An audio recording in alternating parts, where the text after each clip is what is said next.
தென்காசி மாவட்டம் ஆழ்வார்குறிச்சி அருகே விவசாயி ஒருவர் முழுக்க மரத்தால் மட்டுமே ஆன வீட்டை கட்டி அசத்தியுள்ளார். இது பற்றிய செய்தி தொகுப்பை தற்போது பார்க்கலாம்.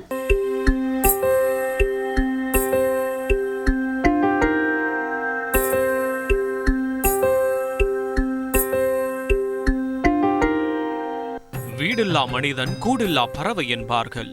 கையடக்க வீடென்றாலும் சொந்த வீடாக இருந்தால் தனி மதிப்பு. ஒவ்வொருவருக்கும் தங்கள் கனவு வீடு எல்லா வீடுகளையும் போல் சாதாரணமாக இருந்துவிடக்கூடாது என்பதில் கவனமாக இருப்பார்கள். குட்டி வீடாக இருந்தாலும் தங்கள் வீடு தனித்துவமாக தெரிய வேண்டும் என்பதுதான் அனைவரின் ஆசையும். ஆனால் சிவசுப்பிரமணியனோ தனித்துவமாக மட்டுமல்ல, இயற்கையை தண்டிப்பதை போல் அமைந்துவிடக்கூடாது என்பதிலும் மிக கவனத்துடன் இருக்கிறார். தென்காசி ஆழ்வார்குறிச்சி அருகே மேற்கு தொடர்ச்சி மலையடிவாரத்தில் அழகான பரம்பு கிராமத்திற்கு மேலும் அழகூட்டுகிறது இந்த மர வீடு.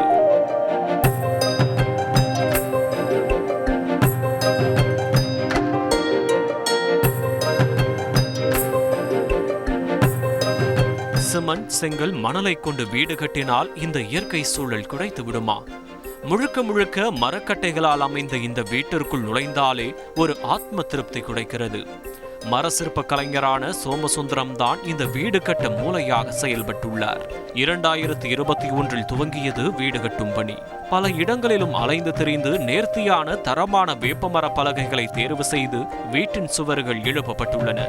அடித்தளம் மட்டும் பாதுகாப்பு காரணங்களுக்காக எல்லா வீடுகளையும் போல் சிமெண்ட், மணல் கலவையால் ஆனது. சீலிங் பகுதியை தேக்கு மரம் தாங்கி நிற்கிறது. மொத்தம் 500 சதுர அடி பரப்பு.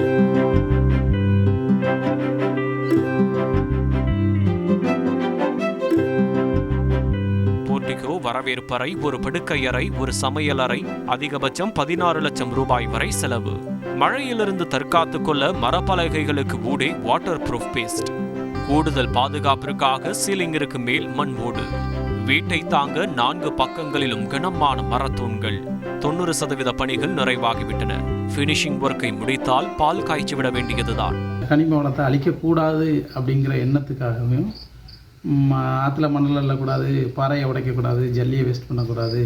ஏன்னா பாறைகள்லாம் மரத்தை மாதிரி வளர்ந்துடாது. கேட்கலாம், மரம் வளர்ந்துடும், பாறை உடச்சி பண்ணால் வளர்ந்துரும்னு சொல்ல முடியாது. அது இயற்கைக்கு அழிவு.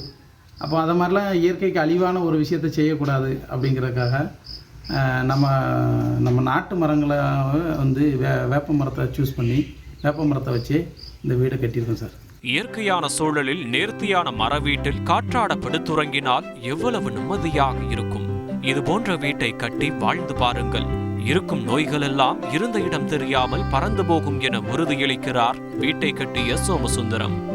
காங்கிரீட் வீடு நீங்கள் காங்கிரீட் போட்டு வீட்டுக்குள்ளே படுத்தீங்கன்னா வெயில் அடிக்கிறதுல வெக்கையாக இருக்கும். மழை பெய்யறது ரொம்ப குளிராக இருக்கும்.